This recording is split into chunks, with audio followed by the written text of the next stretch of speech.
Hi everyone, welcome to Magnet Brains. This is your physics mentor पलक रखियानी. इस video में हम cover करेंगे class 10th NSO Physics Chapter 4 Magnetic Effects of Electric Current के intermediate level MCQs. अब हमें पता है यार MCQ क्या होते हैं. MCQs are basically objective question, multiple choice वाले क्वेश्चन. इसमें हमें थ्योरी नहीं लिखनी है, इसमें हमें सिर्फ टिक लगाना है. अब सवाल ये उठता है कि मैम हम अगर ओलंपियाड देना चाहें या नहीं देना चाहें तो भी क्या हम ये वीडियो देख सकते हैं. तो अगर आपको magnetic effects of electric current पढ़ना है, आप क्लास 10th में हो तो डोंट वरी, ये पूरा करिकुलम सीबीएसई एनसीईआरटी पे बेस्ड ही है. So you are very well, it's very fine कि आप ये वीडियो देख सकते हैं. क्योंकि ओलंपियाड बेसिकली क्यों होता है, ताकि आपकी जो एनसीईआरटी सीबीएसई की तैयारी है वो और स्ट्रॉन्ग हो सके. तो इसमें आपका ब्रेन जो है इवन बेटरली प्रिपेयर हो सकता है. तो कोशिश करो कि वीडियो के एंड तक बने रहो. एंड टोटल मिलेंगे 20 नंबर ऑफ क्वेश्चंस. करना क्या है, आपको कमेंट सेक्शन पे बिल्कुल रेडी रहना है, बिल्कुल फास्टेस्ट फिंगर फर्स्ट. जैसे ही क्वेश्चन आता है, क्वेश्चन नंबर देख के ऑप्शन कमेंट सेक्शन में बताना है. आई विल चेक बाद में कि किसने दिए हैं मैक्सिमम नंबर ऑफ आंसर्स. मैं आपको बता दूं, मैग्नेट ब्रेन्स एक ऐसा प्लेटफॉर्म है जहाँ पे आप सभी को मिलती है 100% फ्री एजुकेशन, केजी से लेकर 12 तक. यानी ऐसा नहीं है आप जो है मैग्नेट ब्रेन्स की 2-3 वीडियो देखें एंड आपको किसी भी तरह का चार्ज पे करना पड़े. बिल्कुल फ्री एजुकेशन है, सिर्फ और सिर्फ आपके लिए. आगे बढ़ने से पहले एक बहुत ही बढ़िया इन्फॉर्मेशन दे दूं. अब आपको मैग्नेट ब्रेन्स पे मिल सकती हैं हमारी ही बुक्स एंड ई बुक्स. यानी जितना भी क्वालिटी एक नंबर कंटेंट आपको दिखता है, उन्हीं सबको हमने डाल दिया है बुक्स में. जैसे आपको मिलेंगी theory books, MCQ books, sample papers, test papers और ऐसी बहुत सारी मज़ेदार बुक्स. तो इन बुक्स को अवेल करने के लिए एक सिंपल सा प्रोसेस है. ये जो नीचे डिस्क्रिप्शन है वहाँ पे एक लिंक दिया है. उस लिंक में एक छोटू सा फॉर्म है. उस फॉर्म को आपको बस फिल करना है. देन हमारी एमबी की टीम जल्द से जल्द आपसे कॉन्टैक्ट करेगी. तो जल्दी से स्टार्ट करते हैं सेशन को. आई होप आप सब रेडी हैं अपने पेन और पेपर के साथ. थोड़ा इंट्रोडक्शन और दे दूं. एनएसओ में देखो 3 लेवल्स पे क्वेश्चन होते हैं. ये 2 उंगली हो गई, नहीं 3 लेवल्स पे क्वेश्चन होते हैं. एक होते हैं बिगिनर्स, इंटरमीडिएट, अचीवर्स. बिगिनर्स हम ऑलरेडी कवर कर चुके हैं लास्ट सेशन में. दिस इज इंटरमीडिएट, यानी एक हल्का सा लेवल अप है. तो इसमें आपकी तैयारी कितनी है, आप कहाँ स्टैंड करते हो, वो भी बेहतरीन तरीके से पता चल जाएगा. तो देरी किस बात की, question number 1 on your screen. Question क्या कहता है पढ़ लेते हैं. और जब तक ये सब काम हो रहा है आपको रुकना नहीं है, रुकने का नहीं भाई. कमेंट सेक्शन में क्वेश्चन नंबर लिख के ऑप्शन बता दो मुझे, ठीक है. सभी क्वेश्चन में ऐसी कहानी चलेगी. आइए पढ़ लेते हैं. क्वेश्चन क्या कहता है. A soft iron bar is introduce inside a current carrying solenoid. The magnetic field inside the solenoid will increase, will remain unaffected, will become zero या विल डिक्रीज. तो क्वेश्चन क्या है भाई, आसान सा क्वेश्चन है. मैं थोड़ा सा ही टाइम दूंगी बिकॉज यार एग्जाम में भी कुछ ही सेकंड मिलते हैं. तो उतने में आंसर आ जाए तो बेटा मेरे जल्दी से बता देना और उसके बाद मैं एक्सप्लेन करूंगी. वन मोर थिंग, घबराना नहीं कि यार आंसर गलत हो जाए तो, या मुझे पता है मैं क्यों कमेंट करूं. कमेंट करने से क्या होगा, आपको भी कॉन्फिडेंस आएगा कि भाई सही निकला तो अच्छी बात है, गलत निकला तो मतलब इस टॉपिक को अपन को अच्छे से पढ़ना है. I hope that is very clear. तो देखो यार क्वेश्चन क्या कह रहा है. अगर एक करंट कैरिंग सोलिनॉइड है ना, एक करंट कैरिंग सोलिनॉइड के बारे में हम पढ़ चुके हैं. उसमें अगर हमने एक सॉफ्ट आयरन का बार इंट्रोड्यूस, मतलब हाय हेलो नहीं करा रहे. इंट्रोड्यूस का मतलब यूजुअल इंग्लिश में होता है कि उसमें उसको डाल दिया गया है ना, या फिर इंसर्ट किया गया है, इंट्रोड्यूस किया गया, उसमें लेके आए हैं हम एक सॉफ्ट आयरन का बार. तो सोलिनॉइड के अंदर जो मैग्नेटिक फील्ड, इसको हम बी से रिप्रेजेंट करते हैं, उसका क्या हाल होगा. क्या वो मैग्नेटिक फील्ड बढ़ेगी, अनअफेक्टेड यानी इसको कोई फर्क नहीं पड़ेगा, जीरो हो जाएगी या फिर कम हो जाएगी. तो इनमें से आपको बताना है क्या होगा. उम्मीद करती हूँ काफ़ी टाइम दे दिया मैंने इतना बोल बोल के. तो चलिए आते हैं हम एक्सप्लेनेशन पे. Your time's up, come on. अब सॉलिनॉइड एक बार सॉरी जल्दी से बना लेते हैं भाई. यहाँ हमने एक सेल लगा दिया. यहाँ पे अपन ने बेटा बना लिया एक सॉलिनॉइड, ऐसा ऐसा ऐसा कॉपर की टर्निंग से, ठीक है. इसे हम सॉलिनॉइड कहते हैं भाई यूजुअली. अब सॉलिनॉइड हमें पता है क्या है भाई, इसमें अगर तुम करंट दोगे है ना, यहाँ से करंट आई चलेगा. तो चैप्टर का नाम ही कहता है magnetic effects of electric current. मतलब अगर करंट बह रहा है तो उसके आसपास कोई ना कोई मैग्नेटिक फील्ड प्रोड्यूस हो रही है. करंट के बहने से magnetic field, magnetic aura produce हो रहा है. तो इस सॉलिनॉइड में ये जो आपको टर्न्स दिख रहे हैं, ये जो है यूजुअली किसके लेते हैं हम, कॉपर वायर के टर्न्स लेते हैं ना, ये टर्न्स होते हैं.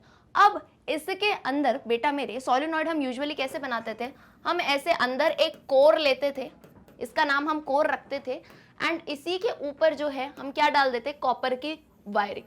इसे हम एक्चुअल में कहते थे सोलेनॉइड। तो ऊपर बार बार मैं कह रही हूँ कॉपर की वायरिंग, और हम कहते हैं ये जो अंदर कोर है, ये सबसे सूटेबल कोर कौन सा होता है, सबसे बढ़िया कोर जो मैग्नेटिक फील्ड को इंक्रीज कर रहा है। यार हमारा मकसद क्या है, मैग्नेटिक फील्ड बढ़ाना, ज्यादा से ज्यादा मैग्नेटिक फील्ड हो।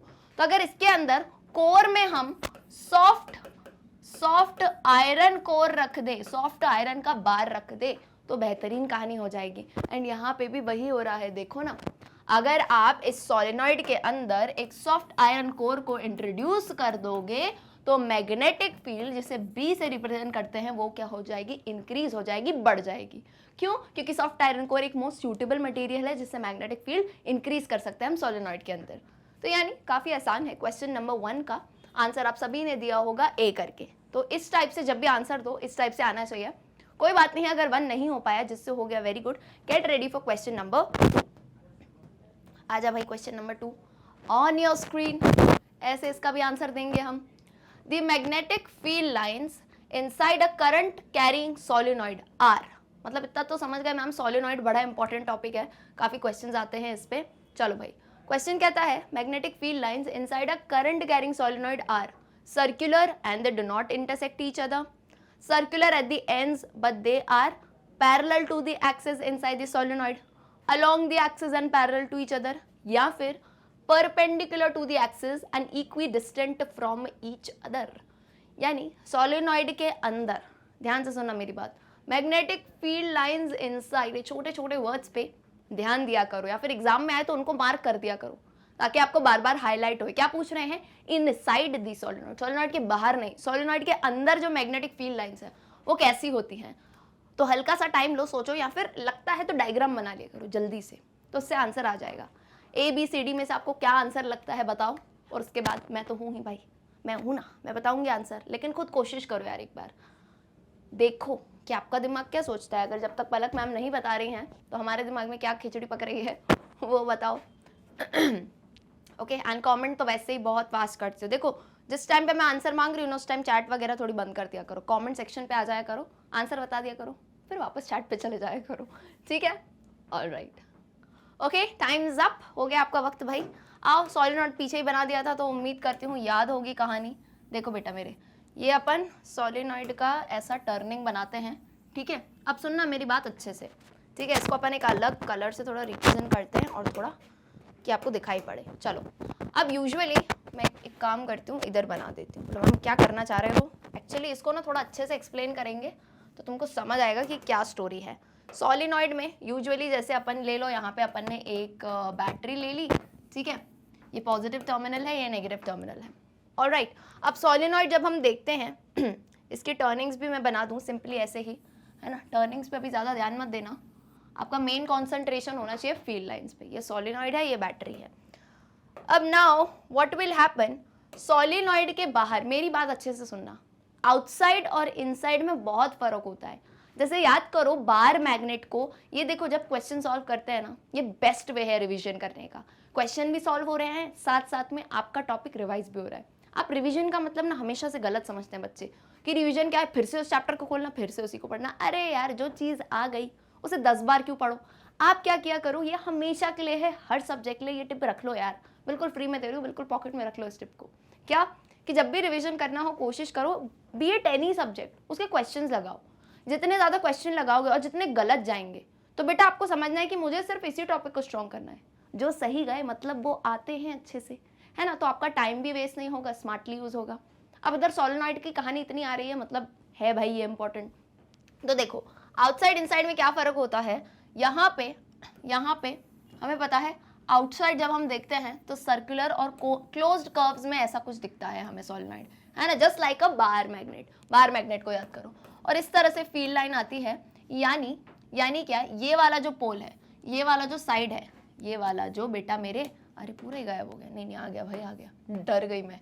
चलो ये वाला जो साइड है it will act as north pole, क्योंकि यहाँ से फील्ड लाइन कैसी दिख रही है, बाहर आती हुई, and this will act as south pole, क्योंकि फील्ड लाइन यहाँ से अंदर जा रही है। ये किसकी कहानी है, ये पूरी जो बेटा मैंने बात करी है दिस इज आउटसाइड, देख रहे हो ना, सोलेनॉइड के बाहर की कहानी है। आई होप आउटसाइड और इनसाइड समझते हो। इनसाइड क्या होगा, ये जो अंदर स्टोरी चल रही है, just like in bar magnet. जैसे यहाँ मैंने एक बार मैग्नेट बनाया, यहाँ पे मैंने एक बार मैग्नेट बनाया, यहाँ नॉर्थ पोल बनाया, यहाँ साउथ पोल, तो आउटसाइड की कहानी तो कुछ इस टाइप दिखेगी कि नॉर्थ पोल से निकल रहा है, साउथ पोल पे जा रहा है। लेकिन जब अब हम इनसाइड कहानी देखते थे, कुछ याद है कि नहीं, इनसाइड हम यूजुअली बनाते नहीं थे। क्यों? क्योंकि बच्चे कंफ्यूज हो जाता है। लेकिन एक दो बार मैं बता चुकी हूँ कि बेटा मेरे ये यहाँ से लाइन निकल के जाएगी, तो ये क्या साउथ पोल खा थोड़ी ना जाएगा लाइन को। साउथ टू नॉर्थ अंदर ऐसे चलती है। पर वही है ना, कंफ्यूजन के लिए हम याद एक ही रखते थे, बाहर वाली कहानी और अंदर की कहानी तो क्लोज पूरा कर्व कर दो तो समझ आ जाएगा।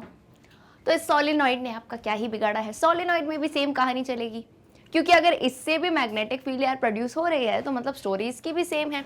तो इसमें भी क्या होगा, देखो आउटसाइड द मैग्नेट ये है सर्कुलर लाइंस, बिल्कुल परफेक्ट। लेकिन इनसाइड जब आता है तो देखो बेटा मेरे, इनसाइड चलेगी साउथ टू नॉर्थ, और लाइंस पे ध्यान देना, सर्कुलर लाइंस नहीं बनाई है पलक मैम ने, स्ट्रेट लाइंस बनाई हैं जो कि एक दूसरे से पैरेलल है। पैरेलल जैसे ट्रेन की पटरी होती है ना, मिलेगी नहीं, पैरेलल। एंड एक और चीज इक्वी डिस्टेंट भी रहती है, अराउंड, नियरली कह सकते हैं। देखो एग्जैक्टली कुछ नहीं होता है, लेकिन नियरली कह सकते हैं। इक्वी डिस्टेंट मतलब कि अगर इन दो लाइंस के बीच में डिस्टेंस 1 सेंटीमीटर है तो इनके बीच में भी 1 सेंटीमीटर, एंड सो ऑन। तो अगर आपको देखने में ये पैटर्न दिखे तो कितना एकदम ना यूनिफॉर्म जैसा दिख रहा है, तो क्या मैं कह सकती हूँ इनसाइड द सोलेनॉइड जो मैग्नेटिक फील्ड है वो कैसी है बेटा, यूनिफॉर्म है। यूनिफॉर्म वर्ड का मैं आपको मतलब बताती हूँ, बिकॉज यूनिफॉर्म यूजुअली हम कैसे सुनते हैं, स्कूल की यूनिफॉर्म, कॉलेज की uniform. For instance magnet brains पे आप सभी टीचर्स देखो तो हमने ये मैग्नेट ब्रेन्स की टी शर्ट पहन के रखी है, ये हमारी यूनिफॉर्म है। क्यों? यूनिफॉर्म में एक दिखती है ना, एकता दिखती है, टुगेदरनेस दिखती है। तो वैसे इन लाइंस को भी कैसे कह सकते हैं, सब पैरेलल है, नियरली अलोंग दी एक्सिस जा रही है। देखो परपेंडिकुलर नहीं है, 90 डिग्री 90 डिग्री कुछ नहीं है, सर्कुलर नहीं है, एक्सिस के अलोंग जा रही है और पैरेलल है, यानी एक यूनिफॉर्म मैग्नेटिक फील्ड प्रोड्यूस कर रही है। तो उम्मीद करती हूँ इस एक्सप्लेनेशन से सब कुछ समझ आया होगा। लगता है कि यार ये वाला हमें नहीं आता था पहले, तो जरूर नोट डाउन कर लो ताकि आपको हमेशा के लिए डायग्राम ये याद रहे। Okay, if you want you can quickly take a screenshot as well, ताकि टाइम वेस्ट नहीं हो। ओके चलो, ये बैटरी कहीं चली गई थी क्या, बताया ही नहीं। अरे बता दिया करो मैम, बैटरी गायब हो गई ये देखो, चलो ये वायर निकल गई थी बैटरी की, कोई बात नहीं, फिर से डाल दी। चलिए अब मुझे नहीं लगता है कि ज़्यादा टाइम लगेगा आंसर देने में। Magnetic field lines inside a current carrying solenoid are circular, जहाँ भी वर्ड है हटा दो, सर्कुलर है ही नहीं, यहाँ भी सर्कुलर नहीं है। तीसरा पॉइंट क्या कहता है, along the axis and parallel to each other, perfect, axis के अलोंग है एंड एक दूसरे से पैरेलल है, बिल्कुल सही। लास्ट ऑप्शन कहता है परपेंडिकुलर, तो परपेंडिकुलर भी नहीं है। यानी क्वेश्चन नंबर 2 का सभी ने आंसर क्या दिया होगा, 2 का correct option is C. I hope यही आंसर है सभी का। चलिए coming to question number 3, quickly tell the answer for this. इसमें आपको कुछ भी कैलकुलेट नहीं करना है, क्वेश्चन पढ़ोगे, सिंपली ये याद करने वाली चीज है। क्वेश्चन पढ़ लेते हैं। Which of the following describes the common domestic power supplied in India. यानी इंडिया में घर घर में, डोमेस्टिक यानी घर घर में जो पावर सप्लाई हो रहा है, कॉमन डोमेस्टिक पावर जो सप्लाई हो रहा है वो कौन सा है, ए बी सी या डी। वोल्ट आपको वोल्टेज और हर्ट्ज में दिया गया है, यानी फ्रीक्वेंसी दी गई है, तो इसमें कुछ कैलकुलेट नहीं करना है, आपको पता होना चाहिए, ऑलरेडी मैं पढ़ा चुकी हूँ इंडिया में कौन सा सर्व होता है डोमेस्टिक पावर। तो लेट मी सी किस किस की मेमोरी स्ट्रॉन्ग है। जल्दी से क्वेश्चन 3 का आंसर ए बी सी या डी में से बता दो। सही से देखना भाई, वोल्टेज और फ्रीक्वेंसी, ऐसा नहीं है वोल्टेज सही कर दिया फ्रीक्वेंसी गलत कर दी। तो this is nothing to calculate, सिर्फ आपको याद रखना है। एंड देख लो बेटा, डायरेक्ट क्वेश्चन आ जाता है इसमें से। Which of the following describes the common domestic power supplied in India? A, B, C या D? ओके चलिए भाई, काफ़ी फास्ट उत्तर देते हैं आप लोग। तो बता दूं कि इंडिया में, ऑस्ट्रेलिया में, यूके में ऑलमोस्ट सेम ही डोमेस्टिक पावर सप्लाई होता है, जो कि होता है 220 वोल्ट, इतना वोल्टेज रहता है। और ये साइकिल्स जो होती हैं अराउंड होती हैं 50 cycles in 50 cycles in a second, ऐसे चलता है ये, ठीक है। 1 सेकेंड में पर सेकेंड के हिसाब से होता है, इतनी साइकिल्स चलती हैं। ये फ्रीक्वेंसी है, इसे बेटा मेरे मैं क्या कह सकती हूँ, 50 है ना, इसे क्या कह सकते हैं 50 साइकिल्स पर सेकेंड इज बेसिकली फ्रीक्वेंसी। तो फ्रीक्वेंसी है तो क्या कह सकते हैं 50 हर्ट्ज। तो यानी वोल्टेज क्या है, वोल्टेज सप्लाई है 220 वोल्ट और जो है फ्रीक्वेंसी कितनी होती है 50 हर्ट्ज। सो इंडिया में एंड और भी बता देती हूँ, ऑस्ट्रेलिया एंड यूके में भी सेम ही टाइप का ही डोमेस्टिक पावर रहता है। तो कौन सा ऑप्शन सही है, ऑप्शन नंबर सी कहता है 220 वोल्ट एंड 50 हर्ट्ज। तो ये this is a simple thing जो आपको याद ही रखना है, इसमें कुछ कैलकुलेट नहीं करना है। Alright, So question number 3, option C becomes the correct answer. और ओके चलो भाई, gate ready for question number 4. और ये रहा सवाल आपके स्क्रीन पे, जल्दी से इसका भी आंसर बता दीजिए. Potential difference between a live wire and the neutral wire is A 200 volt, B 220 volt, C 150 volt या फिर D 210 वोल्ट 210 वोल्ट. कौन सा होगा? ले पीछे ही बता दिया मैंने तो आंसर इसका. लाइव वायर और न्यूट्रल वायर के बीच में पोटेंशियल डिफरेंस कितना होगा? पोटेंशियल डिफरेंस ज़रूरी है भाई, नहीं तो कैसे जाएगा, कैसे कहानी चलेगी? जल्दी से बता दो. इसमें भी कुछ कैलकुलेट नहीं करना है आपको, सिंपली आंसर बताना है, याद करने वाली चीज़ है.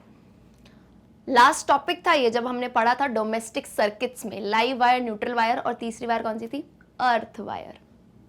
सो shouldn't take much time. I hope मैं आपको ऑलरेडी बता चुकी हूँ. लाइव वायर का नाम आते ही लाल रंग दिमाग में घूमना चाहिए, है ना. लाल रंग की यूजुअली रिप्रेजेंटेशन होती है, खैर अभी तो चेंज हो गई है, एंड ब्लैक कलर की, लेकिन आपको यही पढ़ा है तो आपको यही पढ़ना है भाई.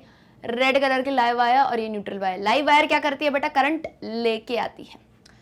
याद कराऊं, लाइव वायर न्यूट्रल वायर. देखो अगर जैसे आपका घर है तो इस टाइप का आपका वायरिंग का सिस्टम मिलेगा, है ना. और यहाँ से जा रही है, यहाँ पे मान लो एक बल्ब लगा हुआ है, ठीक है. सिंपली अपन बल्ब का एग्जांपल लेते हैं. तो लाइव वायर जो है क्या करती है? लाइव वायर करंट लेके आती है, और यहाँ पे करंट जितना भी यूज होना था हो गया, और पोटेंशियल कह रही, न्यूट्रल वायर जो है इसको करंट को लेके जाती है. तो इन दोनों के बीच का पीडी यानी पोटेंशियल डिफरेंस कितना होता है? इंडिया की बात करें normally, so that is 220 volt. बेटा मेरे पीछे ही तो बता दिया था, 220 वोल्ट 50 हर्ट्ज. तो इसमें सिंपली वोल्टेज पूछ लिया गया, तो क्या ही दिक्कत हो गई. देखो मैंने कोशिश ऐसी करी है कि एक ही पैटर्न के थोड़े अलग अलग क्वेश्चन बना दिए, तो मतलब आप क्या समझोगे, ये तो नया नवेला क्वेश्चन है, अरे उसी का एक फॉर्म है. तो यानी कान इधर से खींचे क्वेश्चन में, इधर से मेरे स्टूडेंट हो तो आंसर सभी के आ जाने चाहिए. Alright, so answer becomes 220 volt which is option number B. उम्मीद करते हैं यही उत्तर दिया होगा यार. चलिए आ जाइए question number 5 on your screen. आसान सा क्वेश्चन है, जल्दी से आंसर बताना है इसका. A device for producing electric current is called. ऐसा डिवाइस जिससे इलेक्ट्रिक करंट प्रोड्यूस हो रहा है, बन रहा है, उसे क्या कहते हैं? ए जनरेटर, बी वोल्ट मीटर, सी गैल्वेनोमीटर या डी एमीटर. लगते हैं आसान क्वेश्चन, लेकिन जब एग्जाम में देते हो ना तो वैसे ही दिमाग इतना घुमा होता है, एड्रेनलिन का लेवल बढ़ा हुआ होता है, तो एंजाइटी हो जाती है. तो ये आसान क्वेश्चन भी अभी लग रहा होगा बैठे बैठे, अरे क्या आसान सा क्वेश्चन है, एग्जाम के टाइम सब बदल जाता है.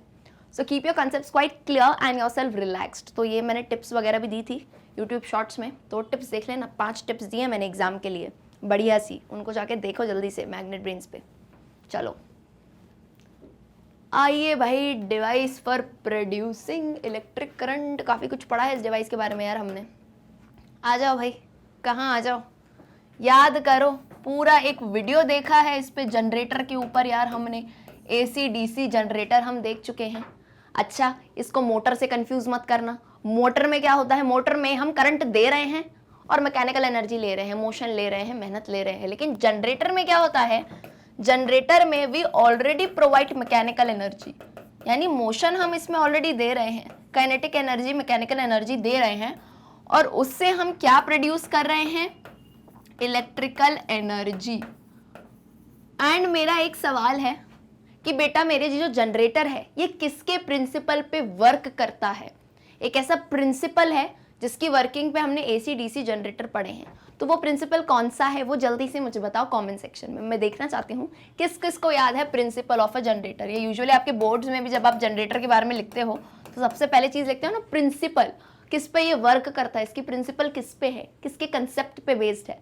तो वो कंसेप्ट जिसको याद हो, लेट मी सी, जल्दी से tell me in the comment section. Okay भाई, आ जाइए. तो समझ गए मैम, इसका आंसर है जनरेटर. अच्छा, जनरेटर को थोड़ा क्विकली कुछ टॉपिक तो हमें लगता है कि काफ़ी इम्पॉर्टेंट है, तो उनको हम स्टडी कर लेते हैं. तो यहाँ पे हम क्या बना दें, क्या बनाना चाह रही हूँ मैं? जनरेटर. ठीक है, क्विकली से बना देते हैं. ये मान लो नॉर्थ पोल है और यही इसी का मान लो साउथ पोल है. यहाँ पे अपन ले लेते हैं एक वायर ऐसा ले लेते हैं, आर्मेचर कॉइल जिसे कहते हैं. ठीक है, और यहाँ पे, ठीक है, यहाँ पे क्या लग जाएंगे? यहाँ पे लग जाएंगी एक आर्मेचर, थोड़ा इसको ऐसे बना देते हैं, एक आर्मेचर कॉइल से ये रिंग लगी है, एक आर्मेचर कॉइल से ये रिंग लगी है, ये पूरी की पूरी रिंग है. ठीक है बेटा मेरे. और यहाँ पे आप कोई भी लोड लगा लो, मान लो यहाँ पे मैंने बल्ब लगा दिया. ठीक है, इधर भी लगा सकते हो, उधर भी लगा सकते हो, कोई दिक्कत नहीं है, ठीक है।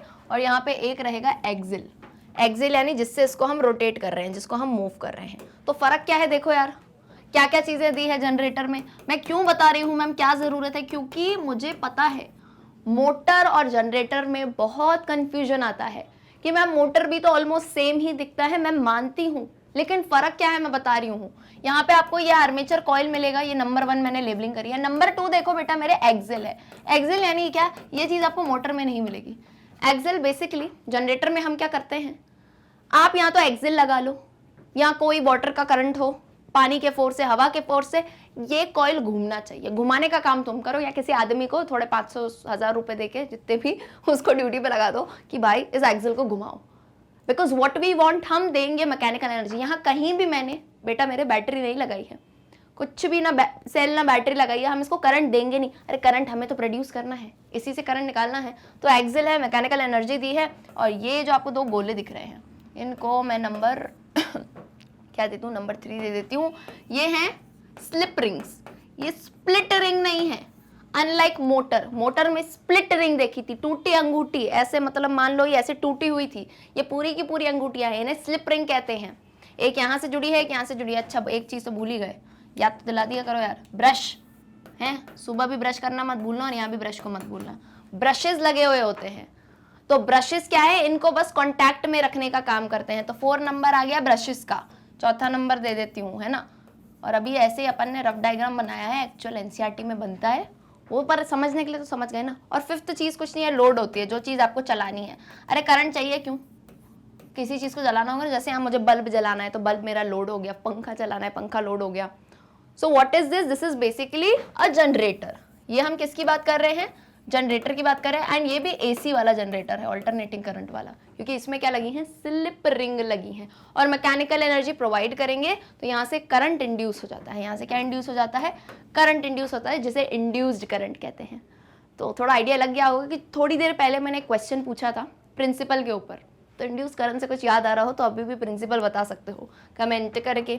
ठीक है बेटा, हो गया, चलो आ जाओ भाई।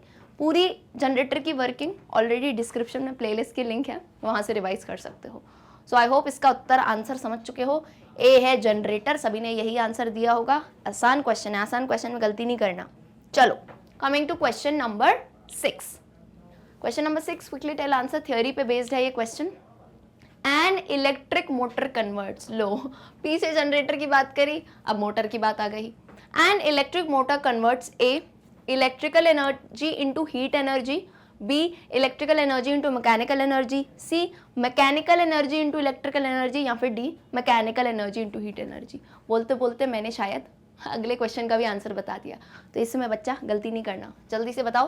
क्वेश्चन नंबर 6, इलेक्ट्रिक मोटर का क्या काम होता है। देखो हमें पता है energy is neither created nor it can be destroyed.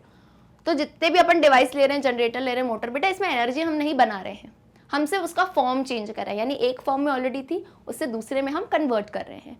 तो मोटर और जनरेटर एक दूसरे के ऑपोजिट होते हैं, उल्टे होते हैं। मोटर में क्या कहानी चलती है वो जल्दी से बताओ, तो मैं आपको बताती हूँ क्या स्टोरी है, फिर पीछे ही बता दी थी। चलो भाई याद करो, अगर मोटर का ऐसा डायग्राम याद आ रहा हो। ओके, आई होप सभी ने आंसर दे दिया हो। मोटर में हम यूजुअली क्या करते थे, मोटर में मैं आपको डिफरेंस बता देती हूँ। देखो मोटर में पहली बात तो इसको हटा दो, किसको हटा दो, ये एक्सेल को तो हटा दो सबसे पहली फुर्सत में, ठीक है। अब यहाँ पे कॉइल है, कॉइल के यहाँ पे आपको लगा हुआ मिलेगा ऐसा, यहाँ पे आपको मिलेंगी स्प्लिट रिंग, टूटी अंगूठी, ठीक है, टूटी हुई अंगूठी मिलेगी यहाँ पे ऐसी ऐसी, स्प्लिट रिंग करके मिलेगी। यहाँ ब्रश होंगे जैसे जनरेटर में थे। अब यहाँ आ जाएगा हीरो, कौन आ जाएगा हीरो बेटा, बैटरी, सेल या बैटरी यहाँ हम लगाएंगे। क्यों, क्योंकि यहाँ पे ऑलरेडी हम करंट प्रोवाइड कर रहे हैं, हम करंट उसको दे रहे हैं। करंट दे रहे हैं मतलब क्या, यहाँ एक्सेल नहीं है, मैं इसको घुमा नहीं रही हूँ, मैं इसको करंट दे रही हूँ। और पता है क्या होता है, करंट दे रही हूँ यानी क्या, electrical energy we are already providing. तो बोलो मैम इससे होगा क्या, मोटर है बेटा, इलेक्ट्रिकल एनर्जी दी, यहाँ पे करंट गया, मैग्नेटिक फील्ड है, ये घूमेगा, इलेक्ट्रिकल एनर्जी से ये घूमेगा। तो यानी क्या, इलेक्ट्रिकल एनर्जी दी, वो किस में कन्वर्ट हो गई, काइनेटिक कह लो या मैकेनिकल कह लो, कंफ्यूज मत होना। ऑप्शन में अगर काइनेटिक भी आ जाए तो चलेगा, आप टिक कर सकते हो। मैकेनिकल या काइनेटिक मतलब आप मोशन दे रहे हो। तो आपने इलेक्ट्रिकल एनर्जी, देखो बैटरी लगा दी मैंने यहाँ पे, बैटरी ऑलरेडी है, अगर बैटरी है तो करंट भी निकलेगा, तो यानी we are already providing electrical energy और उसे किस में कन्वर्ट कर रहे हैं, मैकेनिकल, यानी आर्मेचर कॉइल मोशन में आ जाएगा, घूमने लगेगा। I hope this is clear. कैसे डिफरेंस, अब इसको जनरेटर नहीं लिख सकती मैं भाई, इसको मैं लिख दूंगी DC motor. Okay, alright, clear है स्टोरी, कोई कंफ्यूजन नहीं। चलो इस पे भी वीडियो है, इसको भी जाके क्लियर कर सकते हो। तो अब बताओ क्या होगा answer, an electric motor converts electrical energy into mechanical energy, यानी क्वेश्चन 6 का करेक्ट आंसर क्या हो जाता है, option number B. I very well hope कि सभी ने जो है यही आंसर दिया होगा। चलो भाई let's come to question number 7। Question number 7 आ गया भाई, एन इलेक्ट्रिकल जनरेटर कन्वर्ट्स। देखो कितने मजेदार पैटर्न रखा है, पहले मैम ने रखा जनरेटर पे क्वेश्चन, फिर मोटर पे, एंड देन फिर से जनरेटर पे हमने रख दिया है क्वेश्चन। तो आ जाओ, कितनी बढ़िया तैयारी करवा रही हूँ यार मैं, फिर भी कमेंट नहीं करते, इतना आलस करते हो। जल्दी से कमेंट करके बताओ आंसर क्या है इसका भी। जनरेटर का क्या काम है, मोटर से उल्टा, मोटर का क्या काम है, जनरेटर से उल्टा।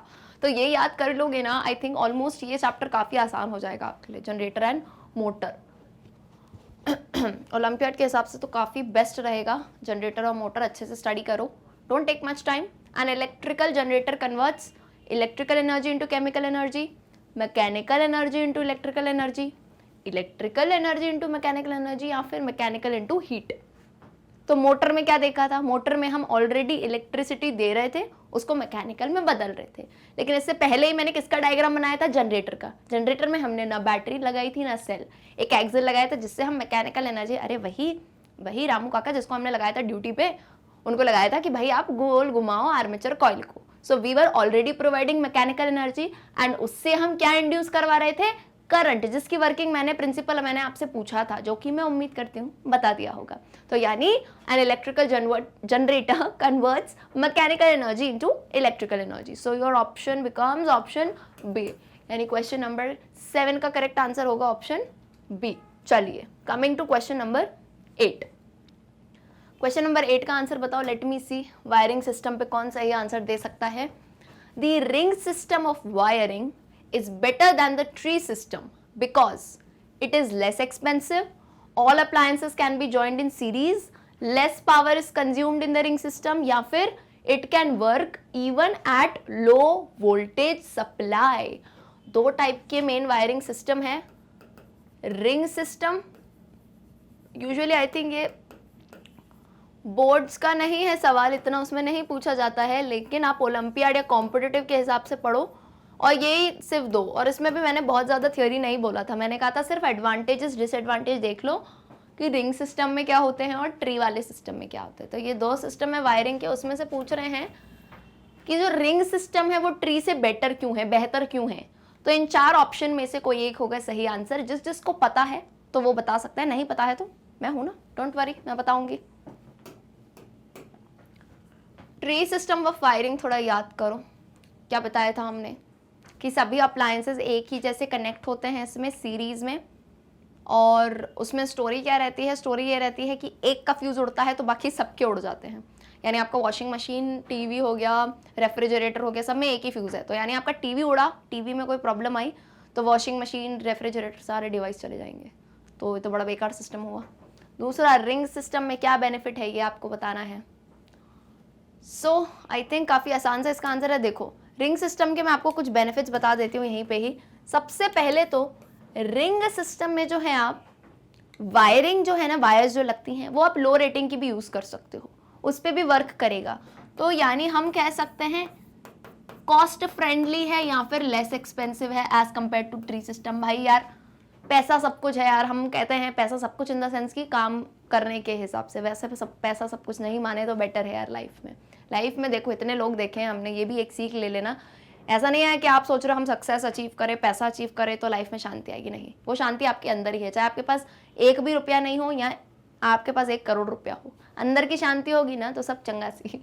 तो यानी वही कहानी है कि लेस एक्सपेंसिव है, यानी बजट फ्रेंडली सबके हिसाब से काम कर ले, ठीक है, क्योंकि आप लो रेटिंग की भी वायरिंग इसमें यूज़ कर सकते हो। दूसरी चीज़ क्या होती है रिंग सिस्टम में कि इसमें जो है ना सबका सेपरेट फ्यूज़ रहता है। यानी आपका कोई भी डिवाइस है, ऐसा नहीं है जैसे मैंने अभी आपको एग्जांपल दिया कि आपका वॉशिंग मशीन का फ्यूज़ उड़ गया है ना, कोई प्रॉब्लम आ गई, कोई फॉल्ट आ गई, तो इससे ये मतलब नहीं है कि आपका टीवी का भी, बिकॉज सबके सेपरेट फ्यूज़ हैं। तो अगर आपका वॉशिंग मशीन खराब होता है, आपके टीवी, फ्रिज, एसी, ओवन सब सलामत रहेंगे, तो ये बेटर चीज़ है यार, क्योंकि आप डेली लाइफ में इतना बड़ा लॉस नहीं ले सकते, आप इतने महंगे महंगे अप्लायंस खरीदो और ऐसा हो जाए तो रिंग सिस्टम के ये जो हैं कुछ बेनिफिट्स हैं किसके ऊपर, over the tree system. I hope ये कहानी समझ आई होगी, सिंपल सा ही है। तो option A B C D में से सबसे बेस्ट ऑप्शन जो है that is basically A, it is less expensive, because wiring आप लो रेटिंग की भी यूज कर सकते हैं। चलिए कमिंग टू क्वेश्चन नंबर 9, इसका भी आंसर बताइए जल्दी से। आई थिंक ये स्टेटमेंट वाले क्वेश्चन है, थोड़ा कंसेप्ट बेस्ड है, तो आंसर आ जाना चाहिए। चलिए till the time I read the question, quickly tell me the answer in the comment box. चलिए, choose the incorrect statement from the following regarding magnetic lines of force, यानी magnetic field lines के ऊपर question है। तो इसकी properties मैंने पहले ही कहा था, सब्जेक्टिव में भी प्रॉपर्टी पूछी जाती है और ऑब्जेक्टिव में भी, लेकिन आपको बताना क्या है, हमेशा ऑब्जेक्टिव में ध्यान रखा करो कि आपको इनकरेक्ट आंसर बताना है। इनकरेक्ट यानी क्या, कोई 3 होंगे सही, 1 होगा गलत। तो पढ़ते हैं ऑप्शंस को। Option A, the direction of magnetic field at a point is taken to be the direction in which the north pole of a magnetic compass needle points. B, magnetic field lines are closed curves. C, if magnetic field lines are parallel and equidistant, they represent zero field strength. D, relative strength of magnetic field is shown by the degree of closeness of the field lines.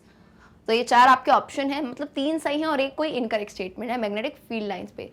तो आपको property अच्छे से पता होनी चाहिए, जो हमने पढ़ी है इनकी प्रॉपर्टी लिख के रखना। एंड इवन आपके यार बोर्ड्स वगैरह में भी एमसीक्यूज आते ही हैं, ऑब्जेक्टिव क्वेश्चंस, तो बढ़िया सी तैयारी हो जाएगी। और फील्ड लाइन पे काफ़ी क्वेश्चन बता रही हूँ यार, पूछे जाते हैं, तो तैयारी कर लो और ज़्यादा वक्त मत लो। चलो आ जाओ, times up, now it's my turn, quickly tell the answer. Answer बता दिया होगा तो अब इधर आ जाओ। The direction of magnetic field at a point is taken to be the direction in which north pole of magnetic compass needle points. बिल्कुल सही बात है, हमें पता है मैग्नेटिक कंपास का रेस्टिंग स्टेट में क्या होता है, नॉर्थ एंड साउथ। तो अगर आपकी फील्ड का आपको डायरेक्शन लेना हो मैग्नेटिक फील्ड का, तो मैग्नेटिक कंपास का नॉर्थ नीडल जहां पॉइंट करेगा उसे हम डायरेक्शन लेते हैं। बिल्कुल सही बात है, इसमें कुछ एक्सप्लेनेशन आई थिंक क्या ही ज़रूरत है। आ जाओ बी पे, field lines are closed curves, बिल्कुल करेक्ट है। क्लोज्ड कर्व्स है क्यों, जैसे मैं आपको बता दूं, एक बार मैग्नेट ले लो, है ना, क्लोज कर्व्स खैर बहुत बार मैं आपको बता ही चुकी हूँ। ये नॉर्थ ले लो, ये साउथ ले लो, ठीक है।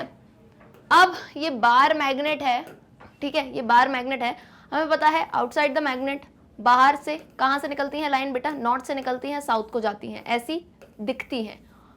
सो ये जो है पूरा कैसी लाइन है, सर्कुलर है एंड क्लोज कर्व है। क्यों, क्योंकि मैग्नेट के अंदर ये ऐसे चल रही हैं, साउथ टू नॉर्थ, तो ये these are actually closed curve lines, तो बिल्कुल सही है। Option C, if magnetic field lines are parallel and equidistant, they represent zero field strength.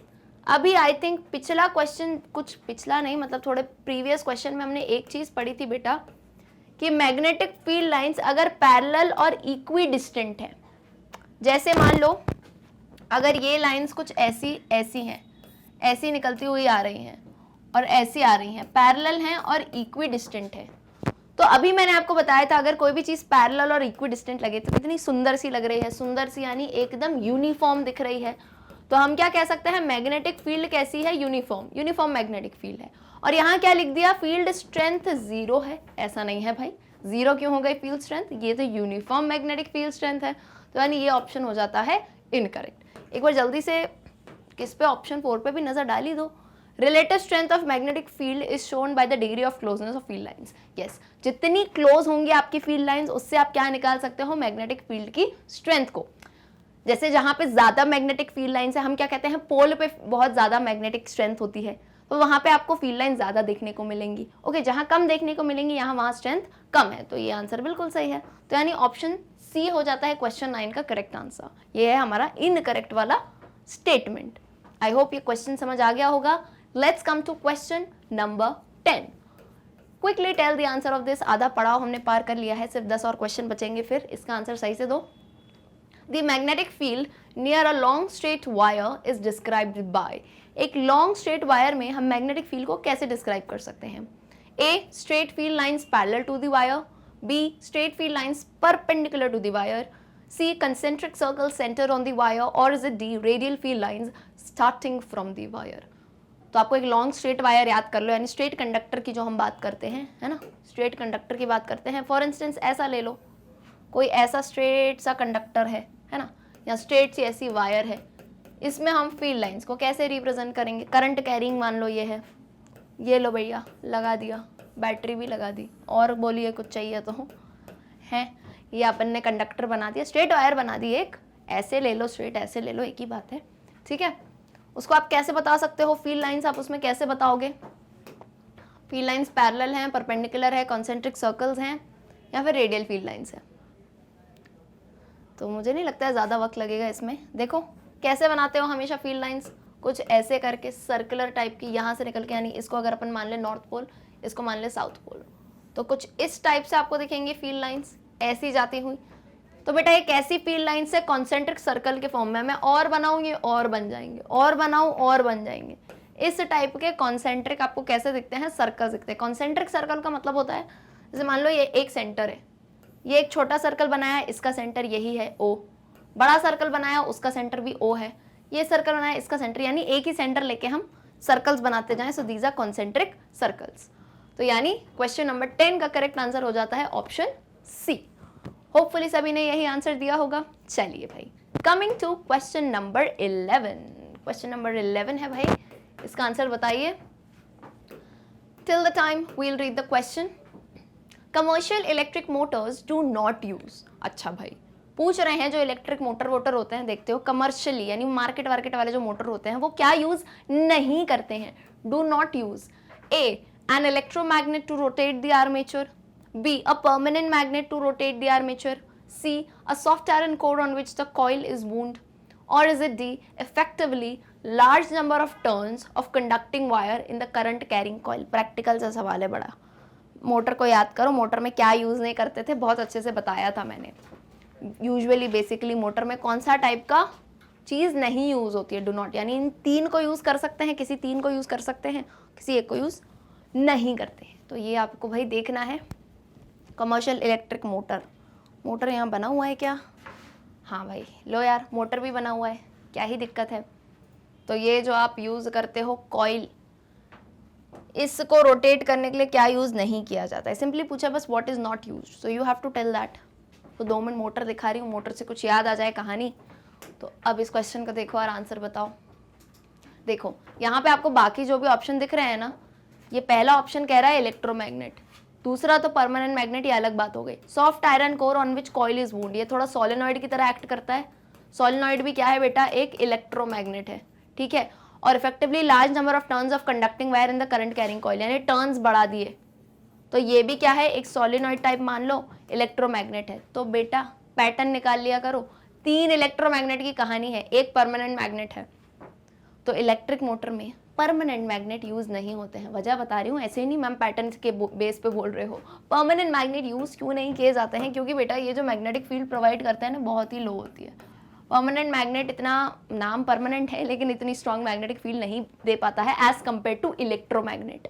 तो इलेक्ट्रोमैग्नेट टेम्परेरी मैग्नेट्स होते हैं, हमें पता है, यानी इलेक्ट्रिसिटी के प्रेजेंस में मैग्नेटिक फील्ड जब शो करता है। तो ए भी इलेक्ट्रोमैग्नेट है, सी सॉफ्ट आयरन कोर वूंड, घुमा फिरा के बोल दिया है, तो ये भी इलेक्ट्रोमैग्नेट सोलेनॉइड, टर्न्स बढ़ा दिया यानी है सोलेनॉइड ही, इलेक्ट्रोमैग्नेट है। तो यानी option B become the correct answer, यानी commercial electric motors do not use a permanent magnet to rotate the armature. So question number 11 B becomes the correct answer. ठीक है भाई, आइए क्वेश्चन नंबर 12 पे, इसका भी दे दो answer. Power is transmitted from a power house on high voltage AC as A, power cannot be generated at low voltage, B, a precaution against theft of transmission lines, C, the rate of transmission is faster at high voltage, या फिर D, it is more economical to use less power loss। ये मुझे सबसे बेहतरीन question लगता है अभी तक का। अब बेहतरीन इन द सेंस कि थोड़ा क्या कह सकते हैं, डिफिकल्टी लेवल पे कॉन्सेप्ट ही लगाना है। खैर कॉन्सेप्ट ही सितारे बनाना चाह रही हूँ मैं, स्टार ही नहीं बन रहे। लो चलो, ये क्वेश्चन इंपॉर्टेंट है, तभी इस पर स्टार लगा देना और इसको सॉल्व करने की पूरी कोशिश करो। मैं चाहूँगी सभी जितने भी देख रहे हैं ये इस क्वेश्चन का आंसर ज़रूर दें, ट्राई करें, थोड़ा कॉन्सेप्ट लगा के, तुक्के मत मारना प्लीज़, थोड़ा कॉन्सेप्ट लगा के करो। पावर हाउस, अच्छा क्वेश्चन समझा देती हूँ। Power is transmitted from a power house, जो पावर हाउस जहाँ से यानी घर में पावर आता है, डोमेस्टिक इतने सारे घर है, कॉलोनी सोसाइटी में घर है, तो पावर हाउस से जब भी पावर आती है उसका वोल्टेज हाई होता है, हाई वोल्टेज एसी। एसी यानी क्या, फिर से बता रही हूँ, क्वेश्चन में फुल फॉर्म कभी नहीं देते तो याद कर लेना, एयर कंडीशनर नहीं है, ऑल्टरनेटिंग करंट है। हाई वोल्टेज एसी से आता है, यानी जब पावर हाउस से पावर आ रहा है वो हाई वोल्टेज पे आता है। इसकी वजह क्या है, इसका रीजन क्या है, यानी हाँ आपके घरों में भी जो पावर आ रहा है वो पावर हाउस से हाई वोल्टेज पे आता है। So what is the reason for that. आपको ऑप्शन भी दिए हैं ABCD, थोड़ा सा आप कॉन्सेप्ट लगाओ, हीटिंग का कुछ कॉन्सेप्ट लगा दो, चलो इतनी हिंट दे देती हूँ मैं, थोड़ा हीटिंग का कॉन्सेप्ट लगाओ तो शायद आंसर पे आ जाओगे। ठीक है, question number 12, this question I will check किस किसने आंसर दिया है। ओके, और गलत भी हो जाता है कोई बात नहीं, समझ लेना एक्सप्लेनेशन।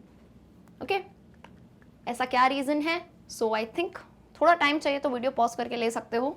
चलो यार अब मैं बता देती हूँ, देखो पावर जो है हाई वोल्टेज पे क्यों भेजते हैं, बोलोगे मैम हाई वोल्टेज पे भेज रहे हैं ऐसे तो लॉस होगा ना, कम पे भेजो ना, इतना हाई वोल्टेज पे क्यों भेज रहे हैं। तो मेरी एक बात सुनो, अपन electric power P is equal to V I, constant electric power के लिए P is equal to V I करके एक फॉर्मूला होता है, power is equal to voltage यानी पोटेंशियल डिफरेंस इनटू करंट होता है। तो इस फॉर्मूले से अगर हम देखें तो ये दिखाई देगा ना कि पावर और वोल्टेज और करंट जो है इनवर्सली प्रोपोर्शनल है। ये क्या है, पावर है, P is equal to V I. कब की बात कर रहे हैं हम, जब पावर थोड़ा कांस्टेंट हो, है ना, कांस्टेंट पावर की अगर हम बात करें तो P is equal to V I करके होता है। इस केस में हम देखें तो बेटा वोल्टेज और करंट, अगर करंट को मैं इधर नीचे ले आऊं तो ये क्या है, इनवर्सली प्रोपोर्शनल। इनवर्सली प्रोपोर्शनल यानी क्या, अगर वोल्टेज हाई होगा, अगर वोल्टेज हाई होगा तो करंट कम जाएगा। और जूल्स हीटिंग की अगर आप बात करो, जूल्स हीटिंग याद करो, H is equal to I square RT करके एक फॉर्मूला देखा था। तो होता क्या है, जब पावर हाउसेस से इतना सारा आपका वोल्टेज आ रहा है तो करंट जो है ना, करंट अगर ज्यादा आएगा ना, देखो H is equal to I square, ऐसा हम प्रोपोर्शनैलिटी ले सकते हैं।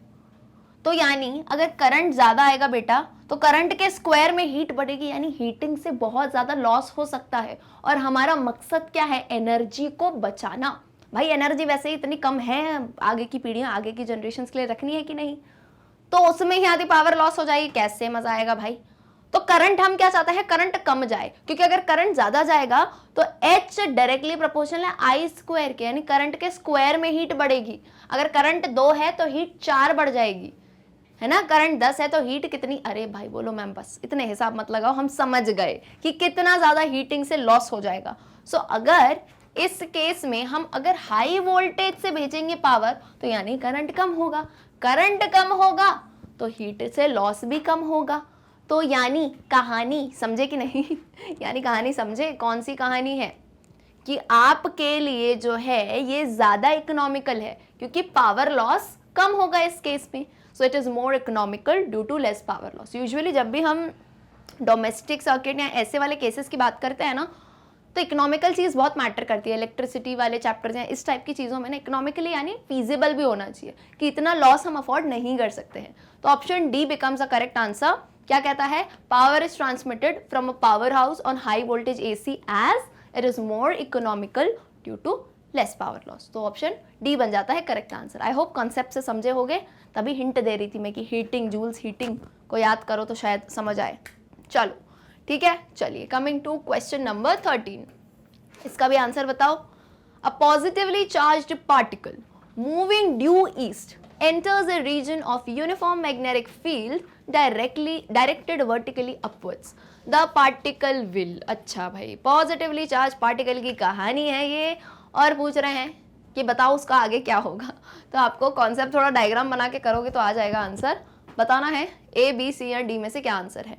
It will get deflected in vertically upward direction, move in a circular path with an increased speed, move in circular path with a decreased speed, move in circular path with a uniform speed. Positively charge particle जैसे आप ले सकते हो, क्यों ले सकते हो, ऐसा एक पॉजिटिवली चार्ज पार्टिकल है, it is moving due east. East यानी ये राइट वाला डायरेक्शन, अरे नॉर्थ साउथ ईस्ट वेस्ट याद है कि नहीं, ऐसे डायरेक्शन होते हैं, ये नॉर्थ, ये साउथ, ये ईस्ट, ये वेस्ट, ऐसे याद कर लिया कर, कोई बात नहीं, हो जाता है, भूल जाते हैं कभी कभी ईस्ट क्या होता है। तो ऐसे डायरेक्शन बना लिया कर। तो ईस्ट क्या है बेटा, राइट साइड।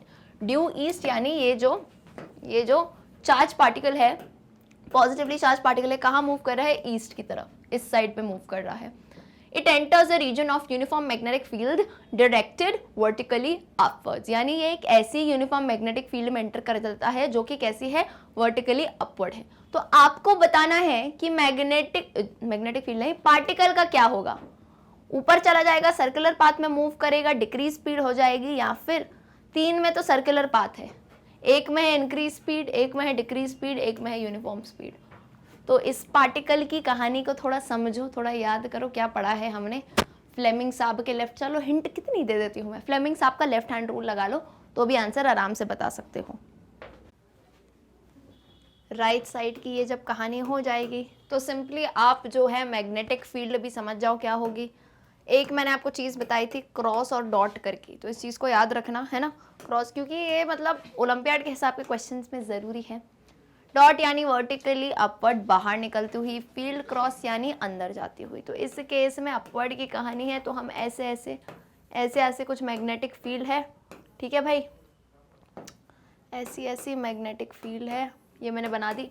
अब देखो सिंपल सी कहानी है, इस क्वेश्चन में क्या चलेगा, अगर आप लोगों ने कर लिया हो सॉल्व, आंसर बता दिया हो तो आ जाओ। अब देखो यहाँ पे क्या स्टोरी चलेगी, यहाँ पे मान लो ये जो चार्ज है, ये सब मैं हटा दूँ मोमेंट है ना, अपन यहाँ पे इसको समझते हैं अच्छे से। फॉर इंस्टेंस यहाँ मैंने आपको बना दी बेटा magnetic field, circular magnetic, circular कह रही हूँ, बाहर निकलती हुई मैग्नेटिक फील्ड है। अब कौन आएगा, चार्ज आएगा, क्यों, हमारा हीरो ऑफ द स्टोरी है ना, पॉजिटिव चार्ज आया अंदर। ओके ये आया अंदर। अब देखो ये अंदर आएगा यानी किसी स्पीड से आ रहा है, वेलोसिटी v की बात है, वेलोसिटी v की बात है। तो एक रिश्ता क्या कहलाता है, अगर हम यहाँ पे निकालेंगे तो फोर्स का एक फॉर्मूला याद करो, q v B sine 90 degree. Competitive के हिसाब से हम इस फॉर्मूले को यूजुअली स्टडी करते हैं। तो यहाँ पे केस क्या चलता है, देखो यहाँ ईस्ट का डायरेक्शन है यानी चार्ज अंदर आया। अब चार्ज अंदर आया तो जैसे ये यहाँ तक आ गया, अब इस पे लगेगी एक मैग्नेटिक फील्ड, मान लो यहाँ पे है, ठीक है। तो मैग्नेटिक फील्ड जब लग रही है तो ये बेसिकली होती है आपस में, जब अपन फ्लेमिंग्स का लेफ्ट हैंड रूल लगाते हैं तो ये तीनों में कैसे बनाती हूँ, एक दूसरे से परपेंडिकुलर, परपेंडिकुलर यानी 90 डिग्री पे, 90 डिग्री पे। तो यहाँ कहानी कुछ यूं होती है कि ये जो चार्ज फोर्स एक्सपीरियंस करता है, जैसे मान लो यहाँ पे मैग्नेटिक फील्ड है तो उसने डायरेक्शन चार्ज का पहले ऐसा किया फिर ऐसा कर दिया, यानी 90 डिग्री पे कर दिया है, परपेंडिकुलर फील्ड के 90 डिग्री पे। तो जब आप देखोगे तब यहाँ पे फील्ड इसको दे देता है एक सर्कुलर मोशन, ये गोल गोल घूमने लगता है, ये गोल गोल घूमने लगता है। एंड इसकी जो वेलोसिटी होती है, जो स्पीड हो जाती है, वो भी क्या हो जाती है, v क्या हो जाता है, कांस्टेंट हो जाता है। तो आप ये कह सकते हो जब एक चार्ज है, पॉजिटिव चार्ज है, ईस्ट में आया है मैग्नेटिक फील्ड में, तो मैग्नेटिक फील्ड जो है 90 डिग्री परपेंडिकुलर, तो ये इस टाइप का, यानी यहाँ आया तो यहाँ से 90 डिग्री बना दो, यहाँ से 90 डिग्री 90 डिग्री, तो ये ऐसे एक सर्कुलर पाथ ले लिया इसने। और इस सर्कुलर पाथ में जो वेलोसिटी होती है, स्पीड कैसी हो जाती है, कांस्टेंट हो जाती है, इसकी सर्कल में घूम रहा है, स्पीड कांस्टेंट हो गई, फॉर्मूला ये है हमारा। तो यानी आंसर क्या हो जाएगा, सर्कुलर पाथ में मूव करेगा एंड स्पीड इसकी हो जाएगी कांस्टेंट या यूनिफॉर्म भी कह सकते हो। तो ऑप्शन डी इसमें सबसे करेक्ट है। देखो तीनों में सर्कुलर पाथ की कहानी है, लेकिन यहाँ पे सबसे करेक्ट चीज दी गई है कि यूनिफॉर्म स्पीड पकड़ लेता है वो। तो यानी क्वेश्चन नंबर 13 का करेक्ट आंसर हो जाता है ऑप्शन डी। आई होप सभी को समझ आ गया होगा। चलिए moving on to question number 14, इसका भी आंसर बता दो सही सही। क्वेश्चन पढ़ लेते हैं। बोलो मैम 3 वर्ड्स का तो क्वेश्चन है ये, a magnetic field. It's like a fill up, एक लाइन आपको कंप्लीट करनी है, तो पढ़ लेते हैं पहले option. A magnetic field always exerts a force on a charged particle, never exerts a force on a charged particle, exerts a force if the charged particle is moving across the magnetic field lines, या फिर exerts a force if the charged particle is moving along the magnetic field lines। अच्छा भाई आपसे force की कहानी पूछ रहे हैं, मैग्नेटिक फील्ड है और फोर्स की कहानी पूछ रहे हैं कि मैग्नेटिक फील्ड हमेशा एग्जर्ट करता है किसी भी, जैसे अभी पीछे देखा, मतलब कहीं ना कहीं रिलेटेड क्वेश्चन है। जैसे एक चार्ज पार्टिकल आ गया था, क्यू आ गया था, है ना, पॉजिटिव आ गया था एक चार्ज पार्टिकल, तो उसमें हमेशा फोर्स लगता है या कभी फोर्स नहीं लगता है, या कुछ कंडीशन दी है कि अक्रॉस द मैग्नेटिक फील्ड हो तब फोर्स लगेगा, या अलोंग द मैग्नेटिक फील्ड हो, उसके साथ साथ चल रहा हो तब फोर्स लगेगा। तो मैग्नेटिक फील्ड की स्टोरी है, आसान है यार, पीछे ही हमने देख लिया था इसकी कहानी, तो I don't think so this should take much time to answer question number 14। ज़्यादा एक्सप्लेनेशन है नहीं इसमें, पिछला भी देख लिया था। देखो भाई, अगर आप मैग्नेटिक फील्ड के अक्रॉस मूव करोगे, जो फील्ड लाइन्स है, जैसे हमने पीछे भी फील्ड बनाई थी, फील्ड के आपको अक्रॉस साथ में मूव नहीं करना है। अक्रॉस यानी आप फ्लेमिंग का लेफ्ट हैंड रूल लगा कैसे रहे हो भाई, लगा कैसे रहो जब वो उससे अक्रॉस मूव, अलोंग नहीं है, यानी उनका ऐसा नहीं है 90 डिग्री, नहीं तो एंगल कैसे बनता बेटा मेरे, एंगल कैसे बनता? आप अलोंग मूव नहीं कर रहे हो, आप अक्रॉस मूव कर रहे हो फील्ड के, तभी आपको एक फोर्स एक्सर्ट हो रहा है। तो यानी ऑप्शन सी बन जाता है। ऐसा करके आपने उत्तर दिया होगा, 14 का आंसर बन जाता है C. Coming to question number 15, quickly tell me, ये मैक्सिमम तो I think theory based question हैं, तो आपको अपनी थ्योरी स्ट्रॉन्ग करनी है और इसका आंसर बताना है। क्वेश्चन पढ़ लेते हैं। If a copper rod carries a direct current, the magnetic field associated with the current will be only inside the rod, only outside the rod, both inside and outside the rod, neither inside nor outside the rod। यानी question समझा देती हूँ। एक copper का rod है, उसमें DC carry कर रहा है, वो डायरेक्ट करंट कैरी कर रहा है, तो जो मैग्नेटिक फील्ड होगी करंट से एसोसिएटेड, वो कैसी होगी? सिर्फ रॉड के अंदर होगी, सिर्फ रॉड के बाहर होगी? रॉड के अंदर बाहर दोनों जगह होगी या कहीं भी नहीं होगी? ना रॉड के अंदर ना रॉड के बाहर। तो कॉन्सेप्ट लगाओ, एक कॉपर की रॉड इमेजिन करो, है ना, डीसी डायरेक्ट करंट, इसमें डीसी डायरेक्ट करंट फ्लो कर रहा है। डायरेक्ट करंट हमें पता है क्या होता है यार, एसी डीसी कंपेयर करो, डायरेक्ट करंट एक ही डायरेक्शन में फ्लो करता है, आगे पीछे नहीं होता है। यानी अगर लेफ्ट टू राइट है तो लेफ्ट टू राइट चलेगा, क्लॉकवाइज है तो क्लॉकवाइज ही चलेगा, एक ही डायरेक्शन में चलता है वो। तो अगर मैंने जैसे कह दिया कि करंट इधर चल रहा है, तो वो करंट इधर ही चलेगा, डायरेक्ट करंट के तौर पे एग्जांपल दे रही हूँ। कॉपर की एक रॉड लो तो मैग्नेटिक फील्ड जो होगी करंट से एसोसिएटेड, वो कैसे होगी? सिर्फ रॉड के इनसाइड, सिर्फ रॉड के आउटसाइड, और रॉड के अंदर बाहर दोनों, या रॉड में कहीं भी नहीं। तो इमेजिन करो, थोड़ा याद करो कहानी को, कहानी आपकी आसान हो जाएगी। थोड़ा वक्त मैं देती हूँ। डीसी डायरेक्ट करंट अच्छे से हमने एक अलग वीडियो देखा था, एसी और डीसी करके, alternating current and direct current. So I hope story काफ़ी क्लियर है। तो अगर एक कॉपर रॉड को आप रखोगे डायरेक्ट करंट में, तो मैग्नेटिक फील्ड हर जगह देखने को मिलेगा ना यार, क्या ही डिफिकल्ट है इसमें, कहानी आसान है। पिछले इतनी देर से देखते आ रहे हैं हम कि इनसाइड और आउटसाइड। क्यों? अभी मैंने आपको पीछे एक सॉलिनॉइड वगैरह बना के दिखाया था, तो मैंने करंट का डायरेक्शन बार बार तो चेंज नहीं किया था, करंट ऐसे ही फ्लो कर रहा था, तब भी जो है आपको बेहतरीन सी क्या देखने को मिल रही थी, ऐसे ऐसे करके मैग्नेटिक फील्ड लाइंस बाहर भी देखने को मिल रही थी और अंदर ऐसे देखने को मिलेंगी। सो what is wrong with that? कोई दिक्कत नहीं है। डीसी में डायरेक्ट करंट में बस फर्क क्या होता है, डायरेक्शन एक ही है। बाकी मैग्नेटिक फील्ड लाइन को, मैग्नेटिक फील्ड को कोई दिक्कत नहीं है कि तुम एक ही डायरेक्शन में करंट रखो या अलग अलग डायरेक्शन में, मैं तो भैया हर जगह रहूंगा। तो यानी क्वेश्चन नंबर 15 का करेक्ट आंसर हो जाता है ऑप्शन नंबर सी। चलिए, coming to question number 16, again a theory based question, concept based का क्वेश्चन है। इसका आंसर जल्दी से बताओ कमेंट करके।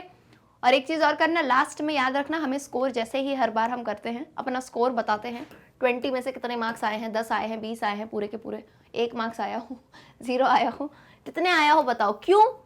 ताकि आप अपने फ्रेंड्स, यार ये ऑल ओवर इंडिया की कहानी, आपको इतना बड़ा प्लेटफॉर्म मिल रहा है ताकि आप अपनी इतने सारे एग्जाम्स देते हो जो नहीं नेशनल की, आप अपनी रेटिंग चेक करो या अपनी पोजीशन चेक करो। तो ये बहुत बढ़िया मौका है, जब आप अपने स्कोर बताओगे, आप और भी लोगों के, इंडिया के डिफरेंट पार्ट्स हैं यार लोग, अपना जो है स्कोर बताना और अपनी जगह का नाम दोनों बताना कि आप कौन सी जगह से हो, कि आप इंडिया के किसी भी पार्ट से हैं, वर्ल्ड के किसी भी पार्ट से हैं, तो अपना स्कोर बताइएगा और अपना कंट्री या सिटी नेम बताइएगा। तो देखना यार, कंपेयर करना एक दूसरे से, खुद को तैयारी करो।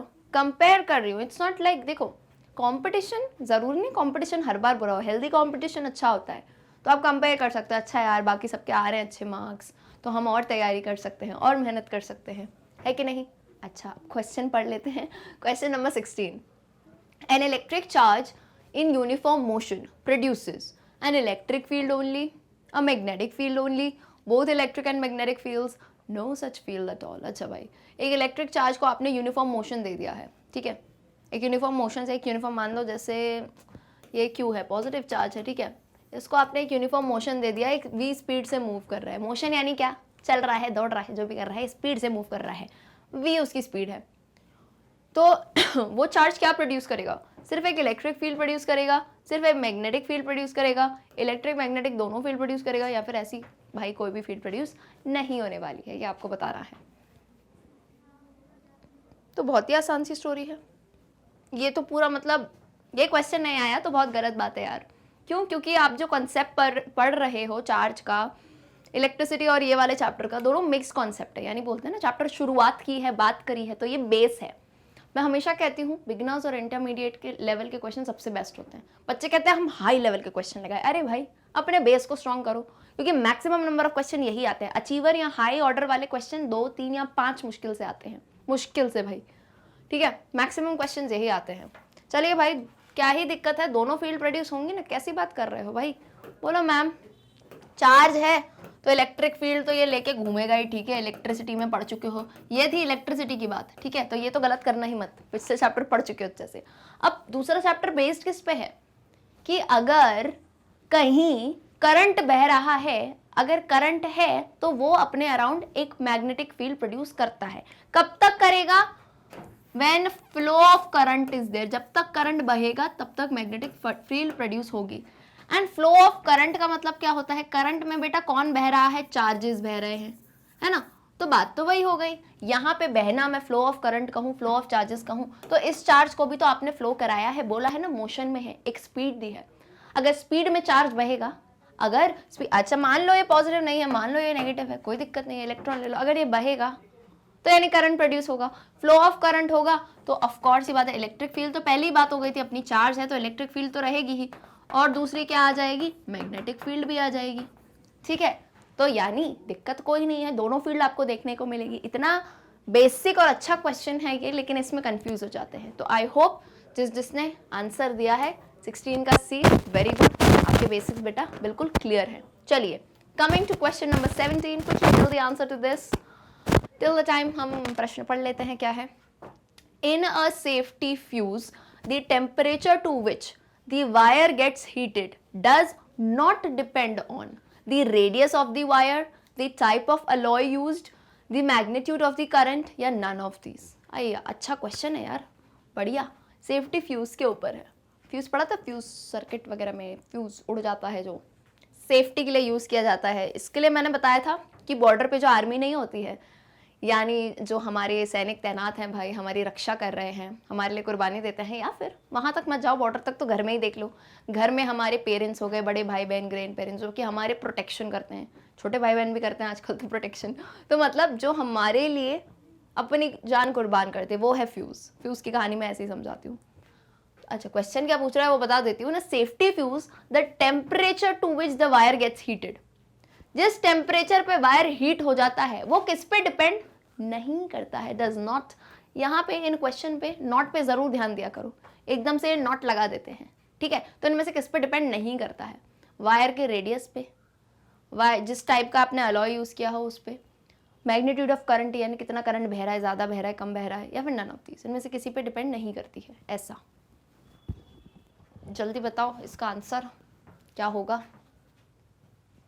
Not a very difficult question, लेकिन थोड़ा आपको, जब हमने फ्यूज़ के बारे में प्रॉपर्टीज पढ़ी थी, फ्यूज़ बेसिकली क्या होता है, फ्यूज़ को जैसे कोई भी अप्लायंस हो, मान लो ये अपना क्या ले लेते हैं, टीवी ले लेते हैं, चलो ठीक है, ये टेलीविज़न है, टेलीविज़न से पहले ही हम जस्ट क्या लगाते हैं, फ्यूज़ लगाते हैं एक, ठीक है, यानी ऐसे बना दूँ फ्यूज़ को, थोड़ा जैसे दिखता है वैसे ही बना देते हैं, है ना, इस टाइप का मान लो ऐसा कोई फ्यूज़ लगा दिया।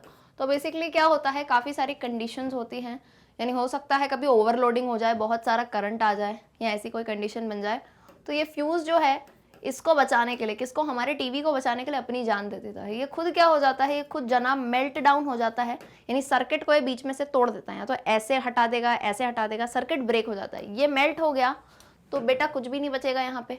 ये मान लो ये मेल्ट हो गया, ये फ्यूज़ है, तो देखो ना सर्किट बीच में से टूट जाएगा, करंट जंप तो करके नहीं जाएगा, सर्किट टूट गया यानी यहाँ तक करंट जाएगा ही नहीं। तो दुखी खबर नहीं, अच्छी बात है, क्योंकि ओवरलोडिंग वाला करंट जाता तो वैसे ही अपनी टीवी खराब हो जाती, तो फ्यूज़ ने अपनी जान दे दी। तो ये फ्यूज़ में जो वायर यूज़ है, जो वायर होता है, उसका टेम्परेचर किस पे डिपेंड नहीं करता है, radius, type of alloy, magnitude of current, none of these. Time हो चुका है अब आपके लिए, अब मैं बता देती हूँ आंसर भैया, इन सभी पे डिपेंड करता है। वायर के रेडियस पे भी डिपेंड करेगा, कितना मोटा आपका वायर है ना, इतना मोटा है, इतना मोटा है, वायर के रेडियस पे डिपेंड करेगा, ठीक है।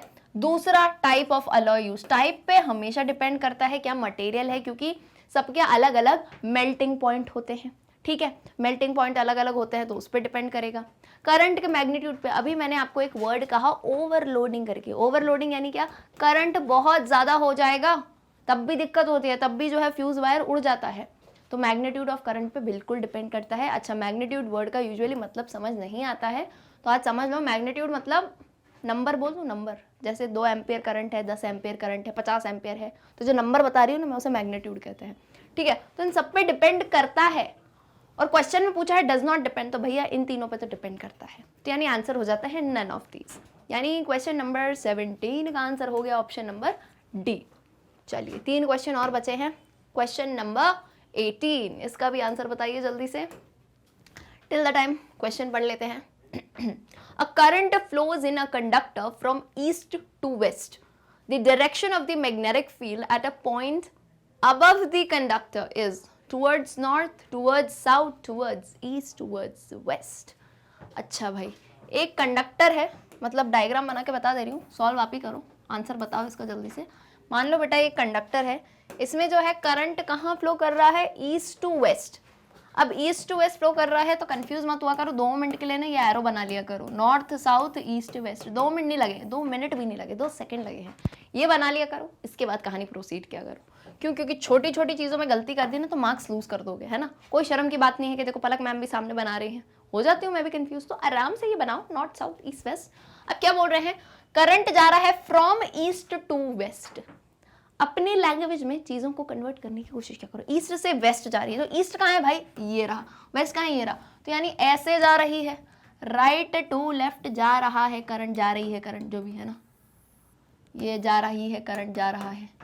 वो कन्फ्यूजन है अभी भी मुझे कि क्या है, करंट मेल है फीमेल है। चलो, so the direction of the magnetic field, the direction of the magnetic field at a point above the conductor, यानी पूछ रहे हैं इस पॉइंट पे, यानी अपन ऐसे मार्क कर लें इसको, इस पॉइंट पे मैग्नेटिक फील्ड का डायरेक्शन क्या होगा, नॉर्थ की तरफ, साउथ की तरफ, ईस्ट की तरफ, वेस्ट की तरफ। तो आसान कहानी है, क्या करना है आपको, रूल लगाना है, रूल से आंसर बताना है। थोड़ा सा टाइम मैं दूंगी और मैंने आपको डायग्राम भी तभी बना के दिखा दिया कि भाई आप जो है खुद कर सकते हैं ये काम, आप जो है खुद बिल्कुल कर सकते हैं ये काम। तो जल्दी से बताओ क्या होगा डायरेक्शन, ये डायरेक्शन है। अच्छा, इसमें रूल क्या लगाना है देख लो एक बार। रूल आप लेंगे मैक्सवेल का राइट हैंड थंब रूल। अब बोलोगे मैम ऐसा क्यों, हम कब डिसाइड करेंगे कि कौन सा रूल लेना है, तो it will depend on whatever is given to you. आपको क्वेश्चन में जो दिया गया है आप उससे समझो आपको कौन सा रूल लगाना है। अब क्वेश्चन में आपको क्या दिया है, सिर्फ आपको बताया है करंट की डायरेक्शन दे दी है और कुछ नहीं बोला है कि कुछ अलग मोशन हो रहा है, भाई नहीं, आपको करंट की डायरेक्शन दे दी गई है और आपसे पूछ रहा है मैग्नेटिक फील्ड कहाँ है। तो करंट आपको दिया है ईस्ट टू वेस्ट, तो मैक्सवेल का राइट हैंड थंब रूल थोड़ा याद कीजिए। ऐसे होता था, कर्लिंग वाला रूल नहीं था, यानी ये जो थंब है ये करंट रिप्रेजेंट करता है, थंब जो है वो करंट रिप्रेजेंट करता है। और मैग्नेटिक फील्ड कैसे रिप्रेजेंट होगी, जहाँ आपकी फिंगर कर्ल करे। तो जैसे अपन ये एग्जाम्पल लें, तो यहाँ पे करंट कैसे जा रहा है, ईस्ट टू वेस्ट, इस डायरेक्शन में जा रहा है, तो मेरा अंगूठा कैसे जाएगा बेटा, ऐसे, ईस्ट टू वेस्ट जा रहा है, ऐसे अंगूठा जाएगा। तो अब ये जो मेरी फिंगर्स हैं ये कैसे कर्ल होंगी, ऐसे करके, ऐसे कर्ल होंगी ना, तो ऐसे कर्ल हुई, यानी कहाँ से, नॉर्थ से कर्ल होती हुई गई साउथ में। अगेन सुनना मेरी बात को, कहाँ फिंगर्स ने कर्ल किया, नॉर्थ से होते हुए साउथ में।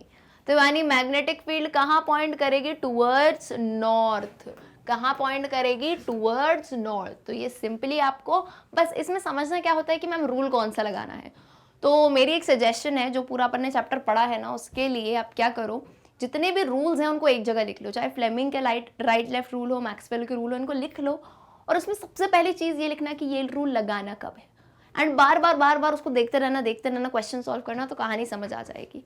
तो सिंपली आई थिंक मैक्सवेल जी का राइट हैंड थंब रूल समझ आया है अपने को। करंट जा रहा है ईस्ट टू वेस्ट, फिंगर ऐसे कर्ल करी, ऊपर कहाँ है डायरेक्शन बेटा, नॉर्थ का, तो मैग्नेटिक फील्ड कहाँ चलेगी, नॉर्थ टू साउथ चलेगी। तो है किधर, टूवर्ड्स नॉर्थ, साउथ मत लिख देना भाई, आया तो टूवर्ड्स नॉर्थ है ना। तो यानी इस क्वेश्चन में direction of magnetic field at a point above the conductor becomes towards north. तो यानी क्वेश्चन 18 का आंसर हो जाता है ऑप्शन ए। जिसने इसी मेथड से किया है वेरी गुड, और जिससे नहीं हो पाया कोई बात नहीं, जो मैंने बात बताई है उसको कर लेना एज अ टिप, है ना, सभी फॉर्मूलेस को एक साथ लिख देना, रूल्स को। Okay, coming to question number 19, quickly tell the answer, 2 ही क्वेश्चन बचे हैं। क्वेश्चन पढ़ लेते हैं।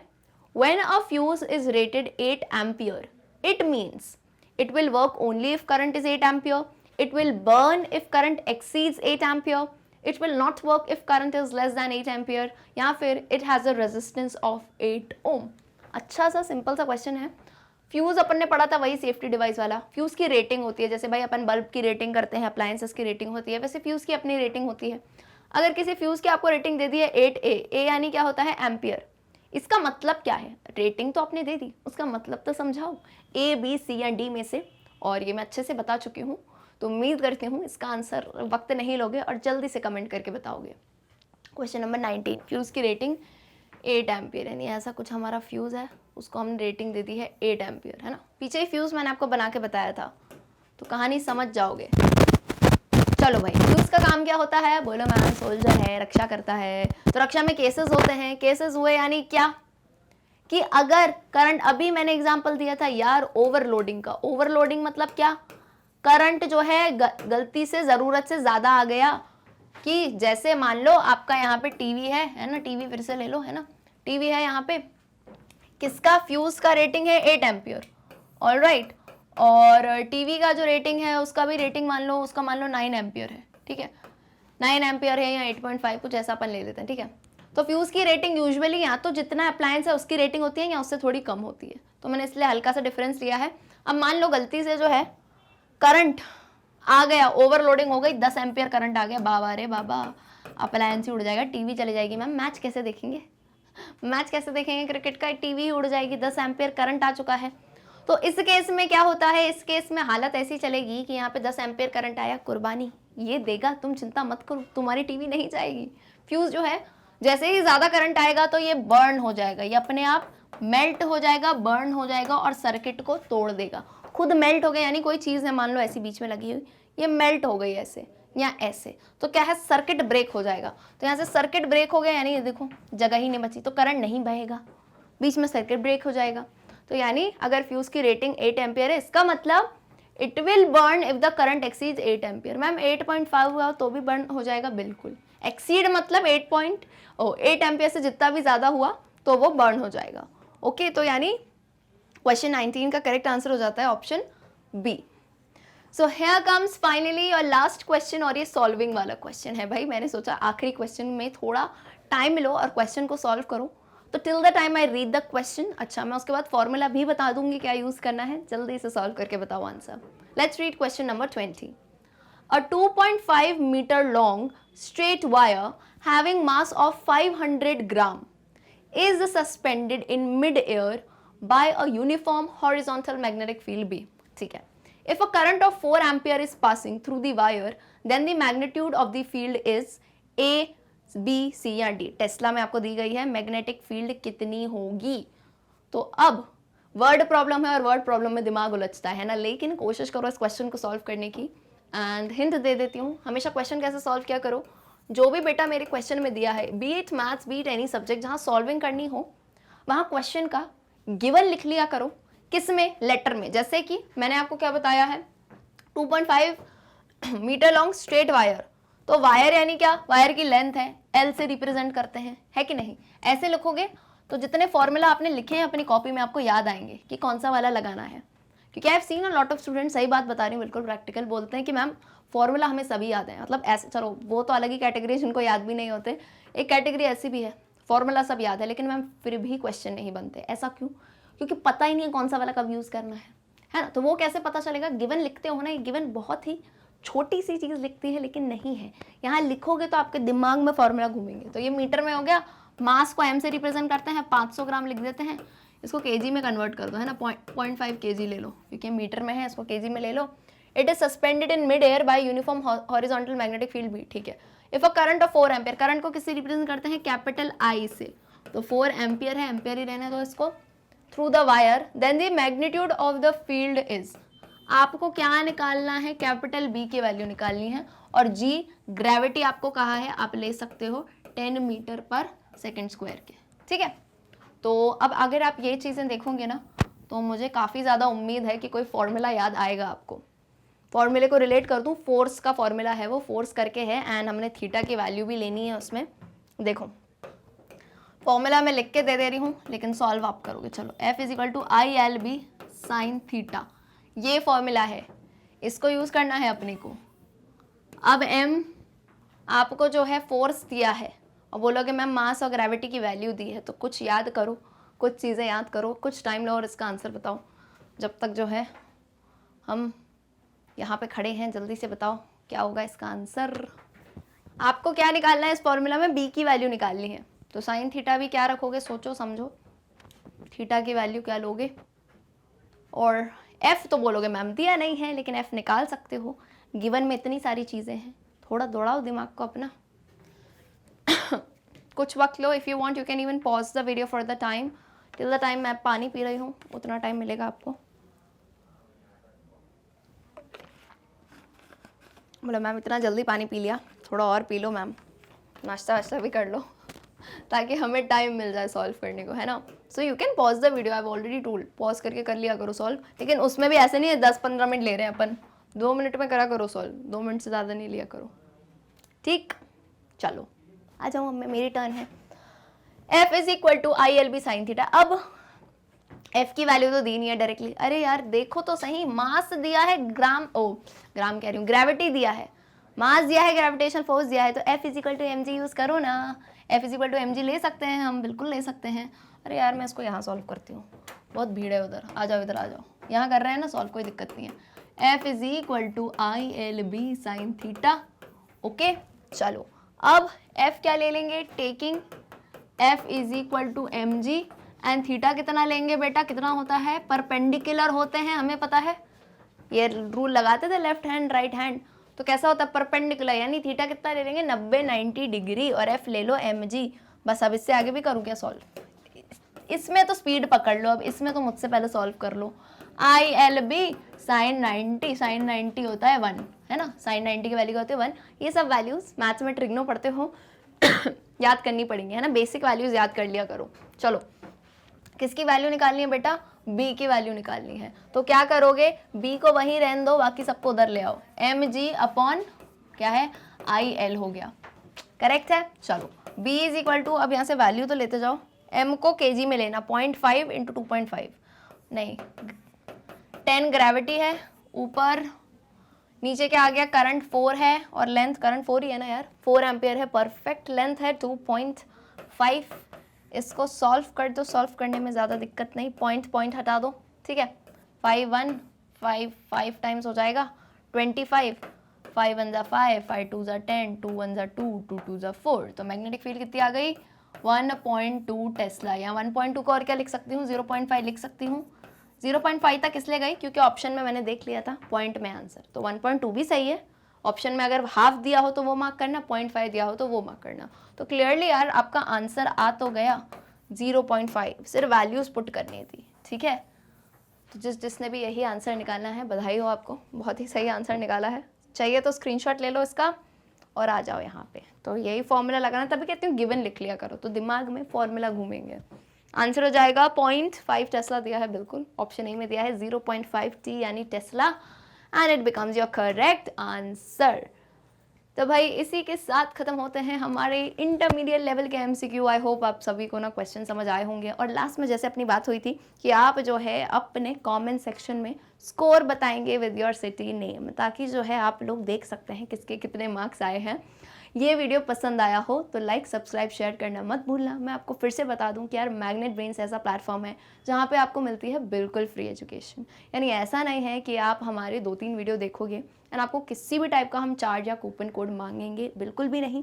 लेफ्ट साइड में आपको जो कोर्सेज दिख रहे हैं इंग्लिश हिंदी दोनों मीडियम में हैं, इन्हीं सभी के वीडियोस बिल्कुल फ्री ऑफ कॉस्ट हैं। वन मोर थिंग, आप जो है अगर कनेक्टेड रहना चाहते हैं तो सोशल मीडिया हैंडल्स हमारे हर जगह हैं।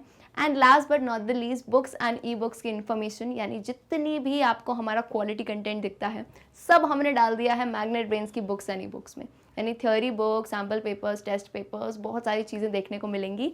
तो वो बुक्स आप कैसे ले सकते हैं, डिस्क्रिप्शन में एक फॉर्म दिया है, फॉर्म को भरिए एंड देन हमारी MB की टीम आपसे जल्द से जल्द कॉन्टैक्ट करेगी। So see you all in the next session, till then good bye.